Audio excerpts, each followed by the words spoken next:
Hello, everyone. Good evening. I'm Sayukta from Bladder Wellness Team, and I'm sure all of you must be keeping good health. We are from the Prostate Wellbeing Team, and today we are going to discuss a very important topic: benign prostatic hyperplasia (BPH). So, BPH is the non-cancerous enlargement of the prostate. Usually begin in the 50s in men, and in many men, it may cause obstruction to urine flow.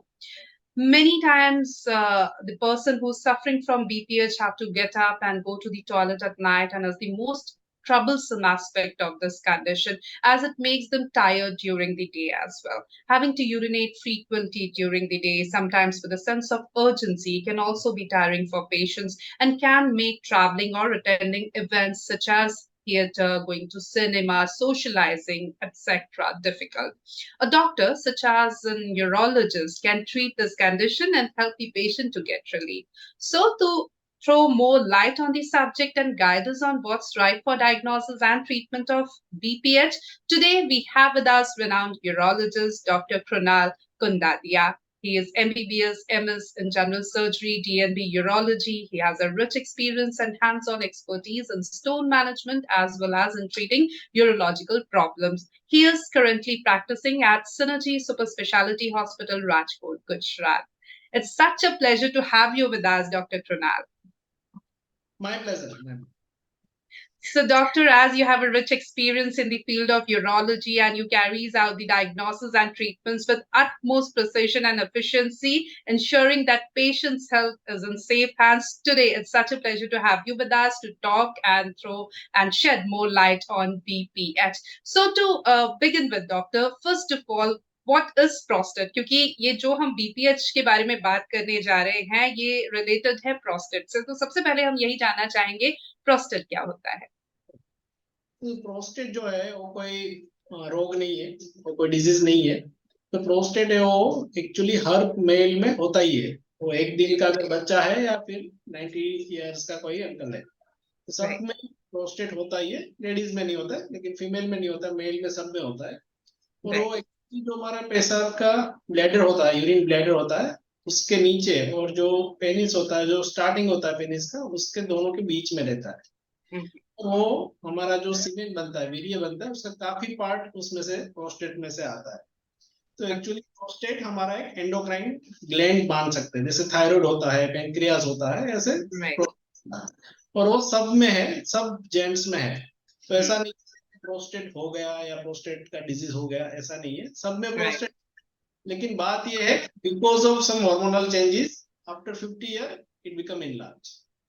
Right, जैसा बहुत अच्छे से आपने बताया doctor कि prostate एक gland है जो हर मेल पर्सन में होता है, और कुछ साल बाद, या ये हम कहें कि एजिंग के एक प्रोसेस के तौर पे भी इसे हम देख सकते हैं कि प्रोस्टेट बड़ा होता है, इनलार्ज होता है, बहुत आम भाषा में जिसे हम कहते हैं। तो ये जो बीपीएच है, क्या यही एनलार्जमेंट ऑफ प्रोस्टेट है? इसी को कहा जाता है कि प्रोस्टेट बढ़ गया, बड़ा हो गया? तो यूजुअली क्या होता है कि प्रोस्टेट जैसे जैसे एज होता है, ऐसे एज में हमारा हार्मोनल चेंजेस होते हैं, और उसकी वजह से उसका एनलार्जमेंट होता है। और वही एनलार्जमेंट की वजह से पेशाब में हमें प्रॉब्लम होते हैं, कुछ सिम्टम्स आते हैं। जब वो सिम्टम्स आते हैं तब हम बोलते हैं कि हमें बिनाइन एनलार्जमेंट ऑफ प्रोस्टेट या बीपीएच हुआ है। यूजुअली ये जो होता है वो एज की वजह से होता है। मान लो 100 पेशेंट आते हैं, तो 95-80 पेशेंट को एज के हिसाब से, और 5 to 10% को हो सकता है कि उसमें इसको कैंसर हो या मलिग्नेंसी हो, लेकिन वो बहुत रेयर है। ज्यादातर 90% पेशेंट को ये एज की वजह से जो होता है वही होता है, और उसको ही हम बीपीएच या बीईपी बोलते हैं। राइट, और चूंकि ये बेनाइन है, ये नॉन कैंसरस है, तो इसलिए इसको हम बीपीएच की कैटेगरी में लगते हैं, और बहुत रेयर है कैंसरस या मेलिग्नेंट होना, तो उस पर भी हम थोड़ी बहुत चर्चा इस पूरे सेशन के दौरान करेंगे। लेकिन सबसे पहले चूंकि हम बेनाइन प्रोस्टेट एनलार्जमेंट पर बात कर रहे हैं, बीपीएच पर बात कर रहे हैं, तो ऐसे में डॉक्टर ये समझना भी जरूरी है, जैसे चूंकि आपने कहा कि ये एजिंग से रिलेटेड एक प्रोसेस है, होता ही है, प्रोस्टेट बढ़ता ही है एक एज के बाद। हम सब जानते हैं एजिंग के बहुत सारे साइंस है, जैसे बाल हमारे ग्रे होंगे, सफेद होना जिसे हम कहते हैं, स्किन पे रिंकल्स आना, ये एक सब स्वाभाविक है। तो ऐसे ही कहा जाता है कि आप चाहो तो एजिंग के जो साइंस है, इसे प्रोलॉन्ग कर सकते हो, इसे डिले कर सकते हो, ये जितना बाद में आए उतना अच्छा है। तो प्रिवेंशन एक तरह के से तो शायद नहीं हो सकता, लेकिन इसे प्रोलॉन्ग किया जा सकता है। क्या प्रोस्टेट के केस में भी ये पॉसिबल है कि अगर ये 45 या 50 एज से होना शुरू करता है, क्या इसे डिले किया जा सकता है? क्या कुछ हम कर सकते हैं हेल्दी प्रोस्टेट हेल्थ के लिए? यूजुअली क्या होता है कि प्रोस्टेट जैसे एनलार्ज होता है वो हम कंट्रोल नहीं कर सकते। वो किसी को 50 एज में, किसी को 60 में, किसी को 70s में, किसी को 80s में भी, लेकिन प्रोस्टेट एनलार्ज होगा। उसमें हमारे हाथ में नहीं है। हमारे हाथ में दो चीज है। एक तो जो प्रोस्टेट एनलार्ज होता है और उससे जो शरीर में प्रॉब्लम होता है उससे हम बच सकते हैं, जो प्रॉपर हमें ट्रीटमेंट टाइम पे मिल जाए तो। और दूसरा, उसमें कोई कैंसर का भाग है कि नहीं, वो एक बार चेक कर लेना चाहिए। तो ये दो चीजें जो प्रिवेंशन की बात और दे सकते हैं। ऐसा तो कभी नहीं हो सकता है कि भाई मैं कुछ भी करूं और प्रोस्टेट मेरा एनलार्ज ना हो। वो as we have to accept. Right. और जैसा कि आपने बताया शुरुआत में कि प्रोस्टेट एक ग्लैंड है जो यूरिनरी ट्रैक्ट, एक तरह से हम कहें तो वो प्रोस्टेट से होकर गुजरती है। और अगर प्रोस्टेट एनलार्जमेंट हो रहा है तो जो सिम्टम्स हैं वो हमारे या मेल पर्सन्स में चूंकि ये होता है, तो पेशेंट में जो यूरिन फ्लो है, फ्रीक्वेंसी, अर्जेंसी, इन सब में उसका फर्क समझ में आता है, सिम्टम्स दिखते हैं। ऐसे में अभी ये जान लेना बहुत जरूरी होगा डॉक्टर कि सिम्टम्स क्या होते हैं, what are the symptoms of BPH? जो प्रोस्टेट के सिम्टम्स होते हैं, जो सरू सरू के सिम्टम्स होते हैं, उसमें क्या होता है, पेशेंट यूजुअली बोलता है कि जो पेशाब की स्पीड है वो कम हो गई है। जो पेशाब पहले दूर पड़ता था वो भी नजदीक पड़ने लगा है। पेशाब करने के समय जोर करना पड़ता है। पेशाब जो एक फ्लो में आता था उसकी वजह से उसकी जगह अभी छुट छुट के आता है, मतलब रुक रुक के आता है। पेशेंट ऐसा भी बोलते हैं कि रात को पहले हम बिल्कुल नहीं जाते थे, अभी 5 6 7 बार पेशाब जाते हैं। पेशाब जब लगता है तब रोक नहीं सकते, दौड़ के जाना पड़ता है। मान लो कोई मीटिंग में बैठा है और वो मीटिंग छोड़ के जाएगा, कोई उसकी बस जा रही है तो बस को खड़ा रख देना पड़ेगा और वो पहले यूरिन के लिए जाएगा। तो क्या होता है कि पेशाब जब कमोड तक पहुंचते हैं तो उसके पहले ही थोड़े ड्रॉप्स उसके अंडरवेयर में पड़ जाते हैं।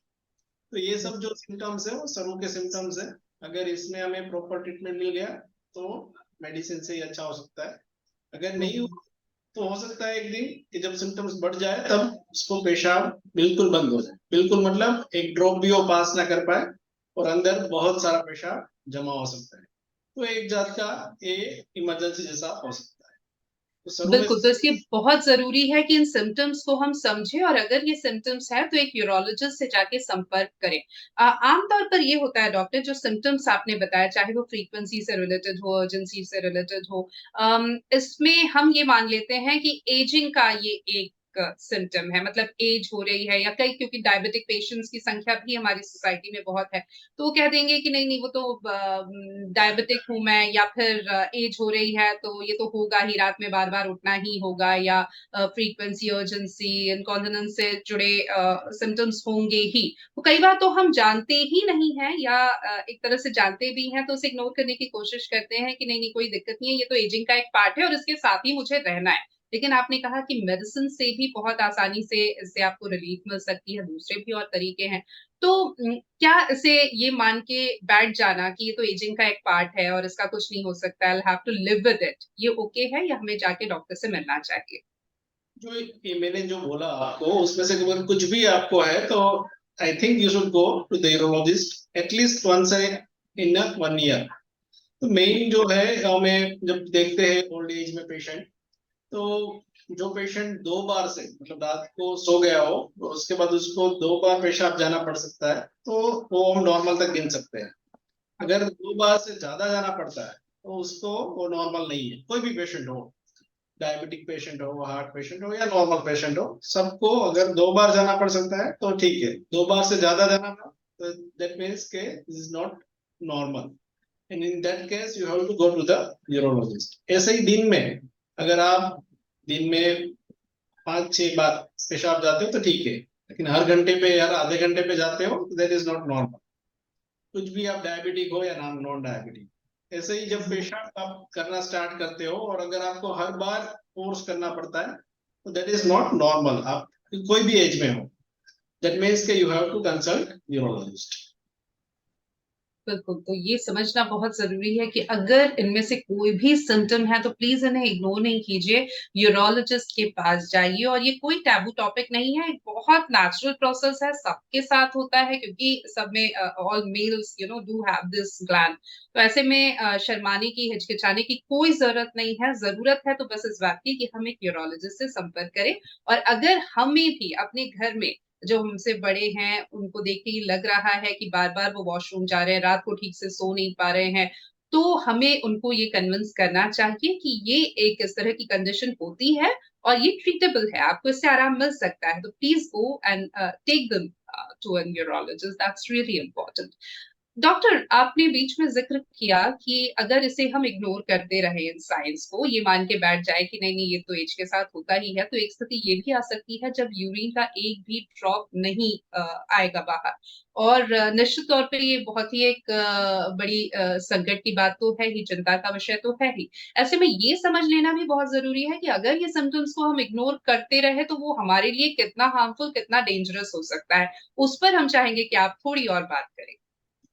मान लो कोई पेशेंट है, ये बीपीएच की जो शुरू के सिम्टम्स है वो इग्नोर किए और कैसे भी करके उसने अपना लाइफ कंटिन्यू किया। तो एक तो मैंने बोला कि यूरिन बिल्कुल सडन ड्रॉप बंद हो जाएगा और उस केस में हमें इमरजेंसी में अस्पताल में जाके पेशाब का नली, उसको कैथेटर बोलते हैं, वो डलाना पड़ सकता है। दूसरे जो उसके कॉम्प्लिकेशन है जो ट्रीटमेंट नहीं करवाने के, तो उसमें बार बार यूरिन इन्फेक्शन रखता है। तीसरा जो है वो पेशाब में, जो पेशाब की थैली है, ब्लैडर है, उसमें स्टोन्स बन जाते हैं। तो जैसे किडनी में स्टोन होते हैं, ब्लैडर में स्टोन बन जाते हैं। और चौथा जो है, अगर आपने ट्रीटमेंट नहीं किया और पेशाब में बहुत जोर करते हो आप लंबे समय, 5 साल, 10 साल, 20 साल, तो फिर एक टाइम ऐसा आएगा कि पेशाब की जो थैली है, जो ब्लैडर है, वो अपना जो कॉन्ट्रैक्टिलिटी होते है, जो उसको फोर्स करके पेशाब निकालना होता है, वो अपना छोड़ देती है, मतलब वो थक जाती है।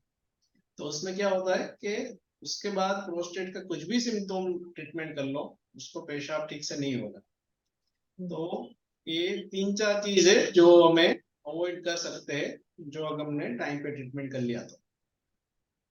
बिल्कुल, तो बहुत भयावह स्थिति हो सकती है अगर इसको हम इग्नोर करते रहें और अगर हम सही समय पर जैसे ही ये सिम्पटम्स शुरू हो रहे हैं तब डॉक्टर के पास जाएँ तो बहुत आसानी से हमें आराम मिल सकता है, रिलीफ इससे मिल सकता है।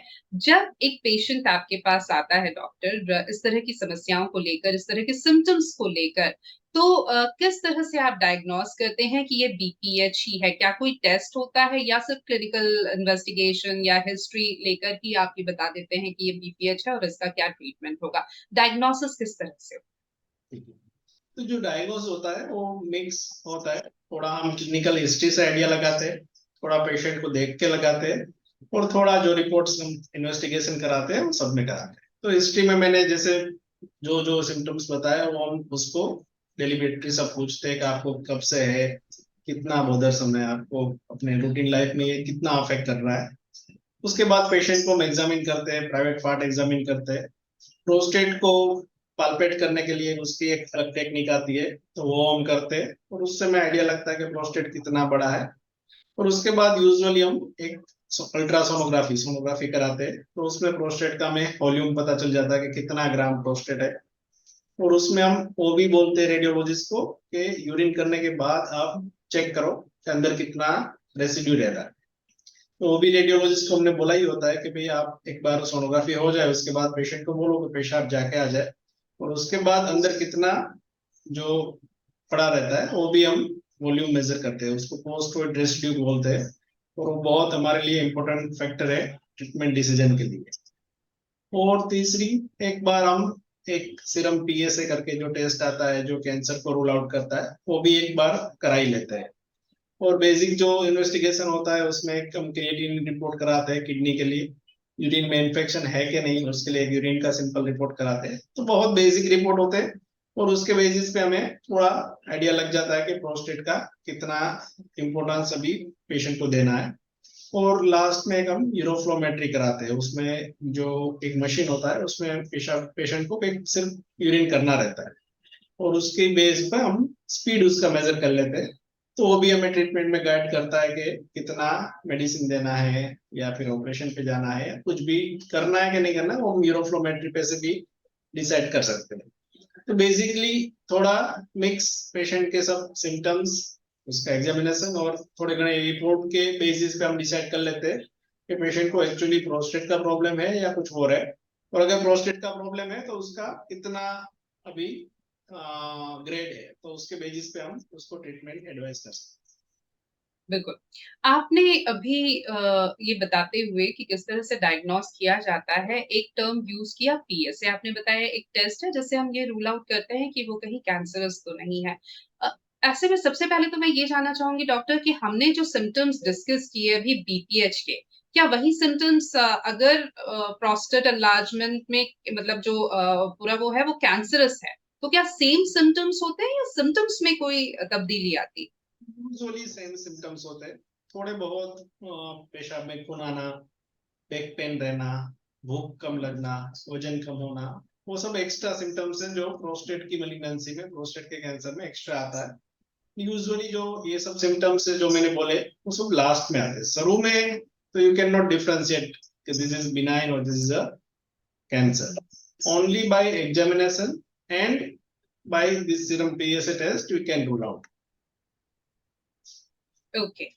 ये पीएसए टेस्ट क्या होता है डॉक्टर और किस तरह से पता चलता है कि ये बेनाइन एनलार्जमेंट ऑफ प्रोस्टेट है या कैंसरस? यूजुअली बहुत सिंपल टेस्ट है, खून का जांच है जो आपका खून लेते हैं और यूजुअली 2 to 3 आवर्स में हमें बता देते हैं कि ये पीएसए का लेवल कितना है। नॉर्मल जो लेवल है वो 0 to 4 है। अगर उसके बीच में आता है तो you have a normal prostate usually, और अगर 4 से ज्यादा आता है तो यू मे हैव कैंसर। और उसमें थोड़े क्लोजेस है, मान लो अगर यूरिन में इन्फेक्शन है या पेशाब बंद हो गया है और तब हमने पीएसए कराया तो यूजुअली तो हायर साइड आ सकता है, लेकिन अगर 1 महीने बाद फिर से रिपीट कराएंगे तो वो नॉर्मल हो जाएगा अगर वो कैंसर नहीं होगा तो से टेस्ट एकदम सिंपल है, इतना कॉस्टली भी नहीं है and anybody can have, and based on clinical examination and this PSA report we can decide whether he has a cancer or not. Okay. BPH पे चूंकि हम बात कर रहे हैं और आपने कहा कि इसका अगर सही समय पे रिपोर्ट किया जाए तो आराम से ट्रीटमेंट हो सकता है, आराम मिल सकता है मरीज को। तो ऐसे में ट्रीटमेंट किस तरह से होता है, क्या क्या ऑप्शंस हैं डॉक्टर? ट्रीटमेंट में मैं सबसे पहले पेशेंट को थोड़े लाइफस्टाइल मॉडिफिकेशन का बोलूंगा। यूजुअली मैंने देखा है इंडिया में हमारे पेशेंट जैसे जैसे एज बढ़ता है पानी बहुत पीते हैं। यूजुअली उसके रिलेटिव्स, उसके फ्रेंड्स, उसके कोई क्लोज वंस उसको एडवाइस देते कि पेशाब में प्रॉब्लम है तो आप पानी बहुत पियो। यूजुअली पेशेंट को एज जैसे जैसे बढ़ता है पानी ज्यादा पीने की जरूरत नहीं है। अगर वो 2 से 3 लीटर लिक्विड, लिक्विड मतलब सब आ गया, सब मतलब पानी भी आ गया और दूसरे फॉर्म्स लिक्विड भी आ गए, जूस, चाय, मिल्क, जो भी हम पी रहे हैं, जो भी तो हमारा इतना लिक्विड पीते हो तो इनटेक है। काफी है। I think more than that is not required. अगर कोई मतलब बहुत पसीना आता है और ऐसा कोई काम कर रहा है और अगर जो वो ज्यादा पीता है तो दैट इज ओके। बट अगर कोई घर पे रहता है या थोड़ा बहुत आउटडोर एक्टिविटी करता है तो उसको 2 से 3 लीटर पानी बहुत है। दूसरी चीज है कॉन्स्टिपेशन, जो उसको कब्जी भी बोलते हैं। यूजुअली ओल्ड एज में कॉन्स्टिपेशन होता ही है। अगर कॉन्स्टिपेशन बहुत ज्यादा है तो definitely you have this prostate symptoms more. तो कैसे भी करके आपको अगर कोई आयुर्वेदिक दवा करनी है तो आयुर्वेदिक, अगर एलोपैथी करना है तो एलोपैथी, लेकिन constipation has to be relieved. Constipation रहना ही नहीं चाहिए और तो ही आपको प्रोस्टेट में अच्छा रहेगा। और तीसरी चीज है मेडिसिन। मेडिसिन यूजुअली हम चालू करते हैं जो मिनिमम उसका डोज होता है उसके साथ। और हमने ये मेडिसिन चालू करने से पहले यूजुअली एक टेस्ट कराया होता है और यूजुअली 1 मंथ या 3 मंथ के फॉलोअप पे फिर से हम यूरोफ्लोमेट्री करते हैं और देखते हैं कि मेडिसिन की इफेक्ट कैसी आई है और विथ मेडिसिन पेशेंट को इम्प्रूवमेंट है या नहीं है, इज हैप्पी और नॉट विथ मेडिसिन। तो यूजुअली ट्रीटमेंट में लाइफस्टाइल मॉडिफिकेशन और मेडिसिन पहले के स्टेज में हम चालू करते हैं। और फिर हम 1 मंथ या 3 मंथ के फॉलोअप पे देखते हैं कि उसको ये मेडिसिन से कितना फायदा हुआ है। बिल्कुल। तो ये ऑप्शंस हमारे पास मौजूद हैं बीपीएच को ट्रीट करने के लिए और लाइफ़स्टाइल मॉडिफ़िकेशन तो मेरे ख़्याल से कर ही लेना चाहिए क्योंकि आपने एक बहुत अच्छा मिथ बस्ट किया है। हमारी सोसाइटी में ये बहुत चलन है कि पानी ज़्यादा पियो। एडिक्वेट वाटर ड्रिंकिंग से ज़्यादा हम इस पे एम्फसिस करते हैं कि खूब पानी पियो।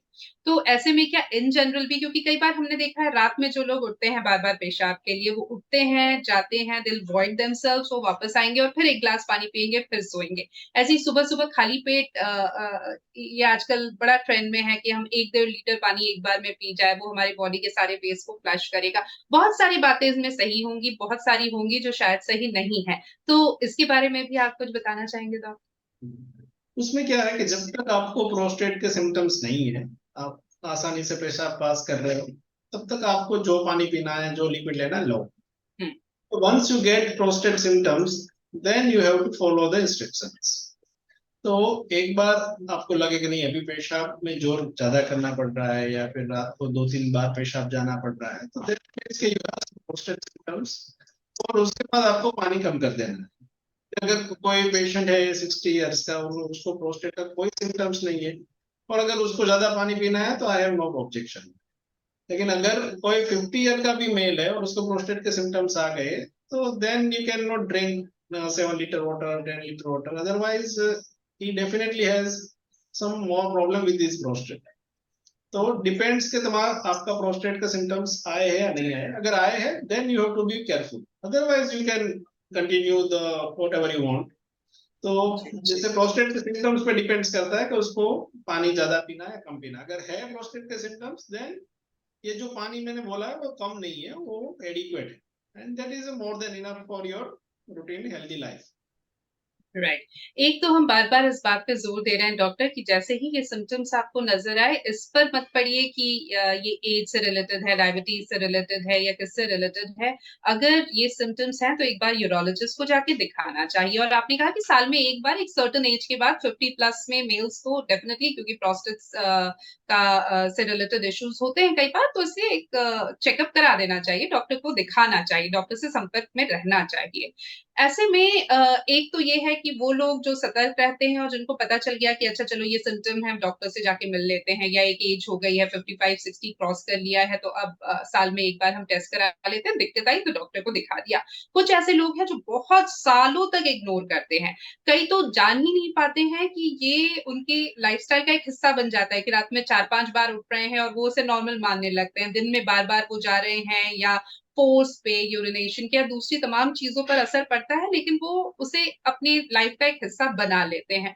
बहुत सालों बाद जब दिक्कत बहुत ज़्यादा बढ़ती है, तब वो डॉक्टर के पास जाते हैं।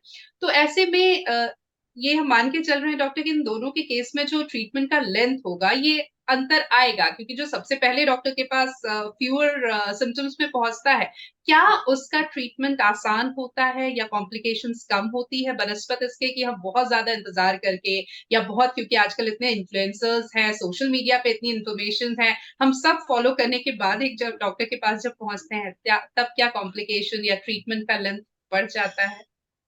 यूजुअली जो प्रोस्टेट की ट्रीटमेंट है वो बहुत इफेक्टिव है अगर वो टाइम पे की जाए तो। लेकिन अगर लेट आपने कर दिया और काफी पेशेंट यूजुअली हमारी ओपीडी में वेल एजुकेटेड लोग भी 20-30% में हमारे पास बहुत लेट आते हैं। इसके 2-3 रीजन है। एक तो आपने बोला कि वो अपने एज को नॉर्मल गिन लेते हैं कि भाई एज में तो ऐसा ही होता है। दूसरा, कभी कभी कोई दूसरी ट्रीटमेंट जो एलोपैथी के अलावा जो ट्रीटमेंट है, कोई होम्योपैथिक आयुर्वेदिक, वो सब में ट्राई करते हैं कि भाई हमें प्रोस्टेट में कुछ नहीं करवाना है, उसने ठान लिया होता है कुछ नहीं करना है ऐसे करके, और वो खींचते जाते हैं। हुँ, हुँ। प्रॉब्लम 3-4 होती है। एक तो मैंने बोला उसमें एक बार बार इन्फेक्शन हो सकता है यूरिन का। दूसरा, स्टोन्स हो सकते हैं जिसमें सर्जरी कंपलसरी रह जाती है। और तीसरा मैंने जो बोला जो सबसे डेंजर है, वो जो पेशाब की थैली जो ब्लैडर होता है वो अपना कॉन्ट्रैक्टिलिटी मतलब उसका जो फोर्स करने की जो ताकत है वही छोड़ देती because of this long standing disease. तो उस केस में क्या होता है, उसके बाद अगर वो पेशेंट आके हमने बोलता है कि भाई सर अभी प्रोस्टेट का मेडिसिन नहीं, डायरेक्ट सर्जरी कर दो, और अगर हमने कर भी दिया तो भी वो ठीक से यूरिन पास नहीं कर पाएगा, क्योंकि उसका जो मेन जहाँ से फोर्स आता है वही अभी खत्म हो गया है। तो अगर आपने लेट किया तो ये सब प्रॉब्लम है। उसमें जो मैंने सबसे लास्ट बोला वो ऐसा प्रॉब्लम है कि उसमें मेरे पास नहीं, किसी वर्ल्ड में कहीं पे भी उसका कोई ज्यादा ट्रीटमेंट नहीं है। तो you have to be on catheter, जो यूरिन का ट्यूब बोलते हैं, पेशाब का नली बोलते हैं, उस पे लाइफ लॉन्ग रहना पड़ सकता है, जो यूजुअली इज नॉट डिजायरेबल। तो ये सब कॉम्प्लिकेशन हमें नहीं चाहिए, इसके लिए हमें जल्दी जाना है बस। बिल्कुल। तो अगर ये जो सिम्टम्स हैं, क्योंकि डेफिनेटली ये आपके लाइफस्टाइल को आपकी क्वालिटी ऑफ लाइफ को तो हैम्पर करते ही हैं, तो इनसे तो आपको निजात मिलेगी। जो फ्यूचर पोटेंशियल कॉम्प्लिकेशंस हैं उनसे भी आप बच जाएंगे अगर इन सिम्टम्स को आप पहले ही समझ लें और एक डॉक्टर से संपर्क करें। इन्हें इग्नोर ना करें, इन्हें अपनी एजिंग से जोड़ कर ना देखें। भले ही वो एजिंग का पार्ट है, लेकिन उससे निजात भी आपको मिल सकती है। मेडिकल साइंस ने काफ़ी तरक्की कर दी है, तो हमें हमारे डॉक्टर्स पर भरोसा करना चाहिए। हम बीपीएच तो बात कर ही रहे हैं, इसके साथ-साथ हम जो कैंसरस एनलार्जमेंट ऑफ प्रोस्टेट है, उस पर भी थोड़ी बहुत बात कर रहे हैं। और आपने कहा कि पीएसए टेस्ट से ये पता चलता है कि हम एक तरह से रूल आउट करते हैं कि चलो पीएसए क्लियर है, तो मतलब कैंसरस नहीं है। क्या फैमिली हिस्ट्री का डॉक्टर इसमें कोई रोल है? अगर प्रोस्टेट कैंसर की हिस्ट्री है किसी फैमिली में, तो ऐसे में क्या उस फैमिली के, उस घर के जो मेल्स हैं, उन्हें ज़्यादा सतर्क होना चाहिए या डॉक्टर के संपर्क में एक सर्टेन एज के बाद रहना चाहिए? फैमिली हिस्ट्री का थोड़ा रोल है हमारे लिटरेचर में, प्रोस्टेट कैंसर में डेफिनेटली है। और वो भी पेशेंट जिसको अर्ली एज में, मतलब मान लो कि इस पेशेंट को 50 में या 60s में कैंसर आ गया है प्रोस्टेट का, तो उसके जो लड़के, उसके जो सन है, तो कैंसर होने का चांसेस ज्यादा है। और उसके जो ब्रदर है, जो पेशेंट का ब्रदर है, उसको भी कैंसर होने का चांसेस ज्यादा है। तो जिस कैंसर जो अर्ली एज में आया होता है उसमें थोड़े ज्यादा है। और वो लोगों को कोई टेंशन लेने की बात नहीं है। वो लोगों को सिर्फ क्या करना है कि 45 जब भी क्रॉस कर दे एज उसका, उसके बाद साल में एक बार उसको एक बार यूरोलॉजिस्ट से मिलना है और एक सिंपल पीएस से रिपोर्ट करना है। और हमें जो भी कैंसर है उसको स्टेज 1 में ही पकड़ के उसका ट्रीटमेंट करना है। और उसका 100% कैंसर फ्री ट्रीटमेंट अवेलेबल है, पूरे इंडिया में अवेलेबल है। तो कोई घबराने की बात नहीं है, that is very curable disease now. But time पे डायग्नोसिस करना चाहिए बस। अच्छा डॉक्टर, क्या ये बात सही है? मतलब ये तो आमतौर पर हम सब जानते हैं कि कैंसर अपने आप में एक बहुत ही भयावह, एक बहुत ही डरावना शब्द है।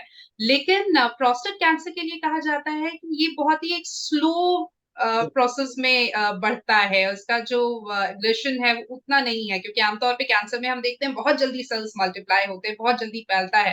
लेकिन प्रोस्टेट कैंसर में कहते हैं कि वो उतना नहीं है, तो वो कहीं न कहीं एक अच्छी बात भी है और इसलिए अगर जल्दी पता चल जाए तो बहुत आसानी से इलाज हो सकता है। क्या ये बात सही है?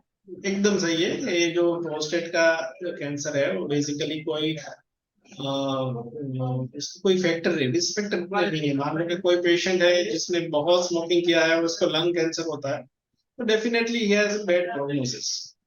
लेकिन ये जो प्रोस्टेट का कैंसर है वो किसी ये स्मोकिंग से या कोई बैड हैबिट से या कोई केमिकल से नहीं हुआ है, वो एजिंग की वजह से ही प्रोस्टेट का कैंसर हुआ है। तो ओवरऑल उसका जो प्रोग्नोसिस है, उसका आगे बढ़ने का कोर्स है एकदम स्लो है। तो अच्छी बात यह है कि अगर आपने टाइम पे उसका ट्रीटमेंट कर लिया तो वो शरीर में, पूरे शरीर में फैल नहीं जाएगा, वो वहां पे ही सीमित होगा। वहां पे ट्रीटमेंट कर लिया तो उसका मतलब आप कैंसर फ्री हो सकते हैं। और ट्रीटमेंट में भी उसके पास अभी प्रोस्टेट कैंसर में बहुत सारे ऑप्शन हो गए, जिसमें कॉस्टली ऑपरेशन ऑप्शन भी है और एकदम इजी ऑप्शन भी है। तो बस आपको डायग्नोस करना है, based on your economic condition you can get fully cured by the treatment. लेकिन हमें सिर्फ एक बार डायग्नोस करना है, दैट्स इट। बिल्कुल। और जब आपने ज़िक्र किया ही है कि प्रोस्टेट कैंसर के लिए किस तरह के हमारे पास ऑप्शंस मौजूद हैं, तो हम चाहेंगे थोड़ा उसके बारे में आप ज़रूर बता दें। बेसिकली 3 to 4 पिलर है प्रोस्टेट कैंसर के। एक जो फर्स्ट है वो सर्जरी है, जो सर्जरी करके हम पूरा प्रोस्टेट निकाल देते हैं। और nowadays usually we will prefer robotic surgery जो करते हैं हम। दूसरा है रेडियोथेरापी है, जो जिसको रेडियोथेरापी जैसे एक्सरे होता है ऐसे रेडियोथेरापी होती है।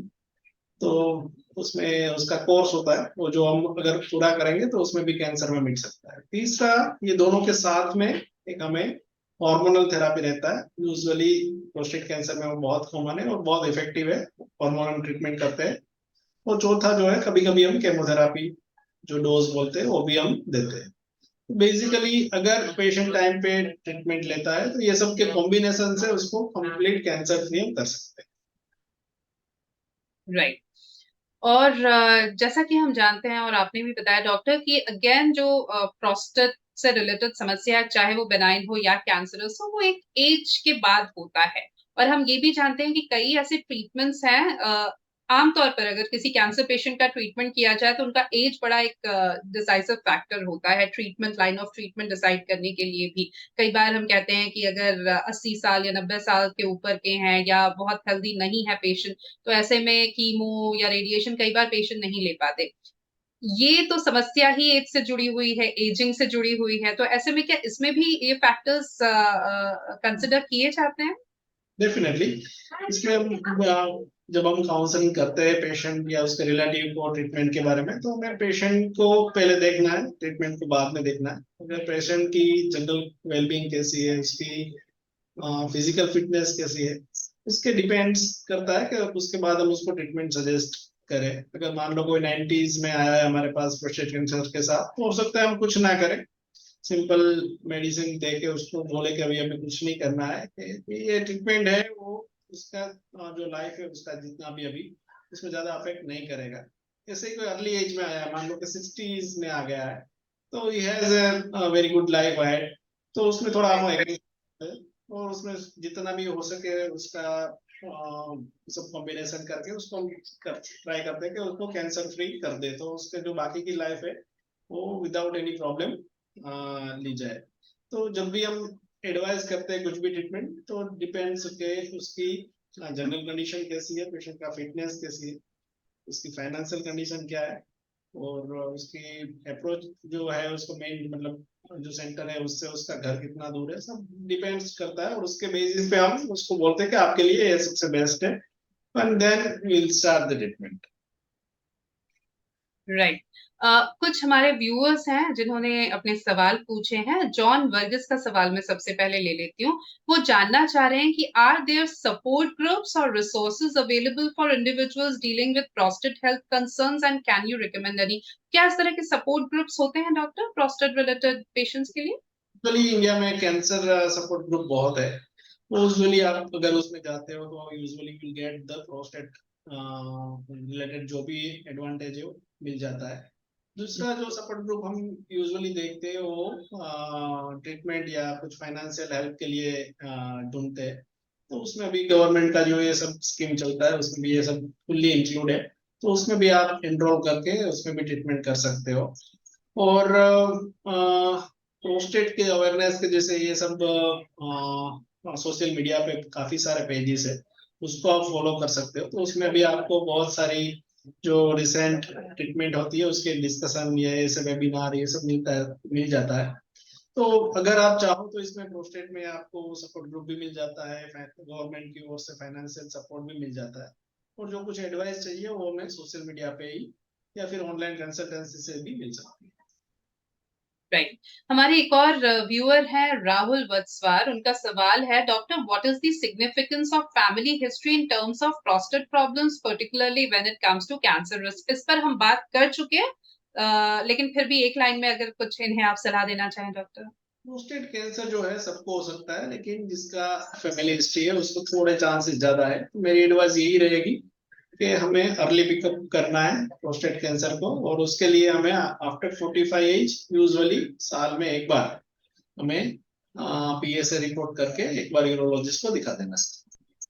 बिल्कुल। पीएसए पर भी हमने चर्चा की है, लेकिन रवि रंजन ने शायद सेशन उसके बाद से शुरू किया हो, तो उनका सवाल है डॉक्टर कि what is a PSA test and when is it recommended for prostate cancer screening? Usually जो पीएसए रिपोर्ट है वो एकदम सिंपल ब्लड का रिपोर्ट है, जो हम ब्लड लेके 3-4 घंटे में रिपोर्ट ले सकते हैं, और उसको हम कब रिकमेंड करते हैं, तो यूजुअली प्रोस्टेट के जितने भी सिम्टम्स वाले पेशेंट होते हैं उसको जब पहली बार हमारे पास आता है तब उसको हम यूजुअली एक बार स्क्रीनिंग कर लेते हैं। और अगर किसी को फैमिली हिस्ट्री है तो उसको हम ईयर में साल में एक बार ये सब रिपोर्ट करके उसका स्क्रीनिंग करते रहते हैं।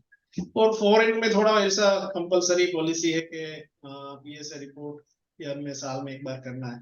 इंडिया में इतना एग्रेसिव स्क्रीनिंग प्रोग्राम चालू नहीं है, लेकिन फिर भी अभी ये जो PSA टेस्ट है वो इतना कॉस्टली नहीं है, तो हम सब पेशेंट को जिसको फैमिली हिस्ट्री है उसको डेफिनेटली रिकमेंड करते हैं कि साल में एक बार करा लो।